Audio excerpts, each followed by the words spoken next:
ಎಲ್ಲರಿಗೂ ನಮಸ್ಕಾರ. ಇವತ್ತು ನಾನು ಇಟಲಿಲಿ ಇದ್ಕೊಂಡು ಶುದ್ಧವಾದ ದೇಸಿ ತುಪ್ಪ ಮಾಡೋದು ಹೇಗೆ ಎಂದು ನೋಡೋಣ. ನಾನು ಇಲ್ಲಿ ಸಿಗುವ ಪ್ರಸಿದ್ಧ ಫಾರ್ಮಜಿಯೋ ಬೆಣ್ಣೆನ ಬಳಸ್ತಾ ಇದ್ದೀನಿ. ನೀವು ಬೆಣ್ಣೆ ತೊಗೋಬೇಕಾದ್ರೆ ಅದರಲ್ಲಿ ಫ್ಯಾಟ್ ಕಂಟೆಂಟ್ 80% ಎಬೋ ಇದ್ದರೆ ತುಪ್ಪ ತುಂಬ ರುಚಿಯಾಗಿರುತ್ತೆ. ನಾನಿಲ್ಲಿ 1 kg ಬೆಣ್ಣೆ ತೊಗೊಂಡಿದ್ದೀನಿ. ಅದನ್ನು ಒಂದು ಅಗಲವಾದ ಪಾತ್ರೆಗೆ ಹಾಕಿ ಚಿಕ್ಕ ಉರಿಲಿ ಇಟ್ಟಿದ್ದೀನಿ ಸ್ಟವ್ನ. ಸೊ ನೀವು ಬೇರೆ ದೇಶದಲ್ಲಿದ್ದು ತುಪ್ಪನ ಮಿಸ್ ಮಾಡ್ಕೊತಾ ಇದ್ದರೆ ನೀವು ನಿಮ್ಮ ಮನೆಯಲ್ಲೇ ಈ ಥರ ಬೆಣ್ಣೆ ಬಳಸಿ ಮನೆಯಲ್ಲೇ ತುಪ್ಪ ಮಾಡ್ಕೋಬೋದು. ಇವಾಗ ನೋಡ್ತಾ ಇರ್ಬೋದು ನೀವು ಬೆಣ್ಣೆ ನಿಧಾನಕ್ಕೆ ಕರಗ್ತಾ ಇದೆ.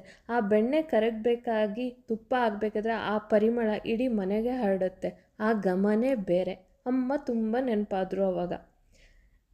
ಇವಾಗ ನೋಡ್ತಾ ಇರ್ಬೋದು ಬೆಣ್ಣೆ ಕಂಪ್ಲೀಟಾಗಿ ಕರಗಿ ಕುದಿಯೋಕ್ಕೆ ಶುರುವಾಗಿದೆ. ಇವಾಗ ನಾನು ಇದಕ್ಕೆ 1 ಚಿಟಿಕೆಯಷ್ಟು ಖಾರದ ಪುಡಿನ ಸೇರಿಸ್ತಾ ಇದ್ದೀನಿ.